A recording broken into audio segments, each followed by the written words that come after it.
Bonjour.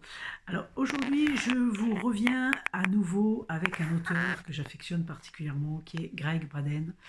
Et son livre, c'est Nous ne sommes pas ce que la science a dit de nous, d'une évolution subie à une transformation choisie, aux éditions Guy Trédaniel. Alors c'est un livre extraordinaire. Moi, j'aime beaucoup cet auteur. Il a ce don particulier d'assembler en fait des sagesses d'il y a 2000 ans qui existent au Tibet, etc., avec les dernières recherches scientifiques les plus poussées. Et là, ce livre, c'est toute une recherche qui fait justement, là-dessus, sur ce qu'on a dit que nous étions. Il est dit derrière, en dernière de couverture, ce livre révèle que nous ne sommes pas ce que la science a longtemps cru et que nous sommes en réalité beaucoup plus que ce que nous n'avons jamais osé imaginer.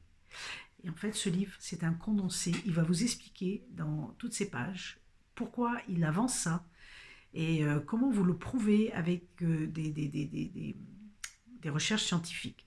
Donc, il vous dévoile toutes ces recherches, les sagesses qu'il a pris connaissance depuis très longtemps quand il a été au Tibet, des sagesses d'il y a 2000 ans, de moines, etc. Je vais vous lire un extrait tout à l'heure. C'est superbe parce que c'est un condensé de tout ça.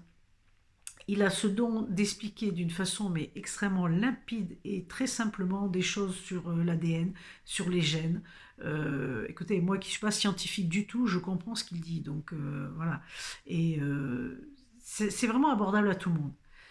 Il partage là donc toutes ces découvertes et il nous donne des exercices. Il nous donne 46 clés. C'est un regroupement de 46 clés pour changer notre façon d'être, pour changer notre conscience, si on le choisit bien sûr.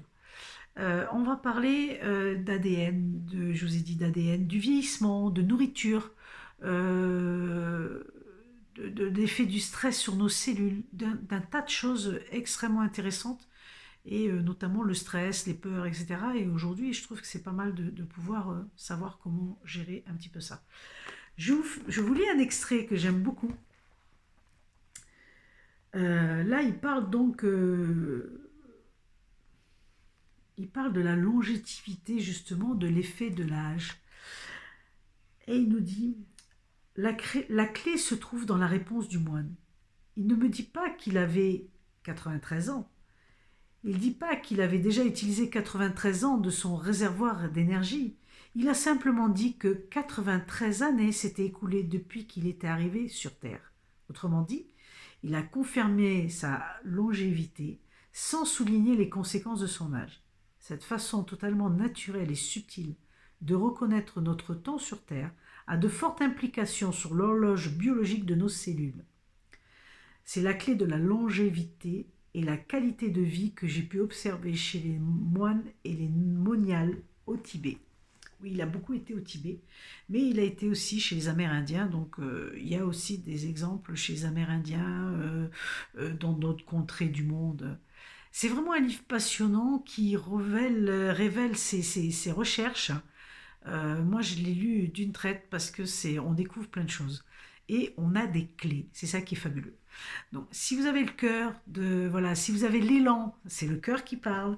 Et si vous avez envie d'une évolution subie à une transformation choisie, si vous avez envie de choisir, de faire ce choix, de modifier des choses pour vous, eh bien, n'hésitez pas. Venez découvrir ce beau livre de Greg Bradel. Et je vous dis à bientôt.